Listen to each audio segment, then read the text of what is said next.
What's up, guys? I'm Chris Spags here, back with another Four Corners for today's 11-game NBA main slate, courtesy of Osmo.com and presented by Superdraft. We've got a loaded slate tonight with a lot of options in front of you, so right now, please hit that like button. And also, if you want to win a free month of Osmo Plus thanks to Superdraft, like the video and comment your top value play in tonight's slate down below. I'm going off Draftkings salary, but whoever picks the top value play overall in the slate could be a cheap guy, could be an expensive guy. If you guess the overall top value in tonight's slate, you'll be entered to win a free month of Osmo Plus. So right now, like the video and comment your top value play down below. But as always, we waste no time here in the Four Corners, so let's kick it off with our top owned plays on the slate, starting with George Hill in a matchup with Cleveland, in which there are 119.5 implied points for Milwaukee. Currently, Hill projects for 45% expected ownership on Draftkings, while he projects for 24% on FanDuel. Hill has seen upwards of 29 minutes in Milwaukee's 2 games this year, but he seems like a somewhat flimsy value play if his ownership maintains as high, with a sub 10% usage rate on the year. Another value player should have more staying power is Marquise Chris in a matchup at New Orleans, in which there are 115.5 implied points for Golden State. Chris projects for 41% expected ownership on Draftkings, while he projects for 25% on FanDuel. Chris picked up the start for Kevin Looney in Golden State's last game yesterday, and he seems like better value after picking up 23 minutes before Golden State was blown out and inserted its bench. And the least flimsy top-owned play looks to be James Harden in a matchup versus Oklahoma City, in which there are 119 implied points for Houston. Harden projects for 28% expected ownership on Draftkings, while he projects for 25% on FanDuel. Harden has been down to start the year as he shot 24% from the floor and 12% from deep,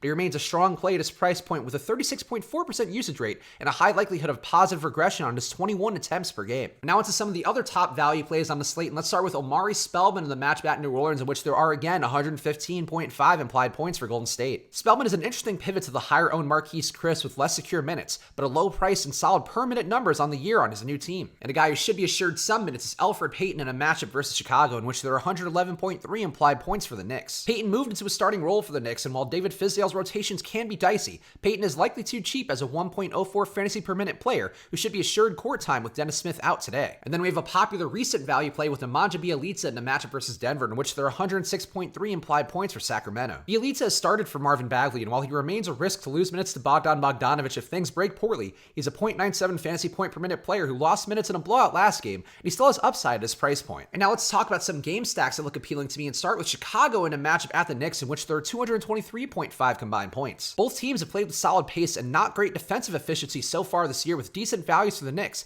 and big ceilings for guys like Zach LaVine, Lauri Markkanen, and super rookie Kobe White, who has a 25% usage rate so far. And a more obvious looking game stack is Golden State at New Orleans, in a game in which there are 235 combined points projected by Vegas. Golden State has been dreadful thus far with a poor 97.8 offensive efficiency and an even worse 122 defensive efficiency, but New Orleans' fast pace means a lot of potential production for Golden State if they avoid their third straight blowout while on a back-to-back. And a game stack of Oklahoma City at Houston intrigues me with the 228 combined points expected in that game. Houston has played at the league's fastest pace so far this year, with Westbrook and Harden generating a lot of their offense, while Shai Gilgeous-Alexander and Danilo Gallinari have been stellar, with Chris Paul also likely to bring some additional heat for a revenge game after a slow start for him so far. And now let's talk about some of the lower-owned dart throw plays who interest me, and DeMar DeRozan in a matchup versus Portland, in which there are 113.8 implied points for San Antonio as one of those guys. DeRozan has yielded some to the minutes-limited DeJounte Murray to start the year, but he shot 24 times last game. His price is low enough to afford some upside in a game that should be competitive. I'm also interested in Cody Zeller in a matchup at the Clippers, in which there are 106.5 implied points for Charlotte. Zeller has started the year hot and played 29 minutes in yesterday's game versus the Lakers, despite missing time due to a cut, with 35 minutes in the opener as well. And Tristan Thompson at Milwaukee looks interesting despite just 104.5 implied points for Cleveland. Thompson has started the year hot, averaging 41.8 fantasy points per game, and now he faces a Milwaukee team who's been gashed on the boards as they allow 55.5 rebounds per game so far this year. And a guy who looks good but currently low owned is Brandon Ingram in a matchup versus Golden State, which there are 119.5 implied points for New Orleans. Ingram has thrived as a starting power forward with 27.3 points per game on a 28% usage rate and a solid 9.3% rebound rate. He stands to benefit again alongside Josh Hart and Lonzo Ball if the currently questionable Drew Holiday were to miss once again. So there you have it. That's what I'm seeing so far for tonight's slate according to our data and ownership projections at Osmo.com. So right now, please hit that like button. And if you want to win that free month of Osmo Plus courtesy of Superdraft,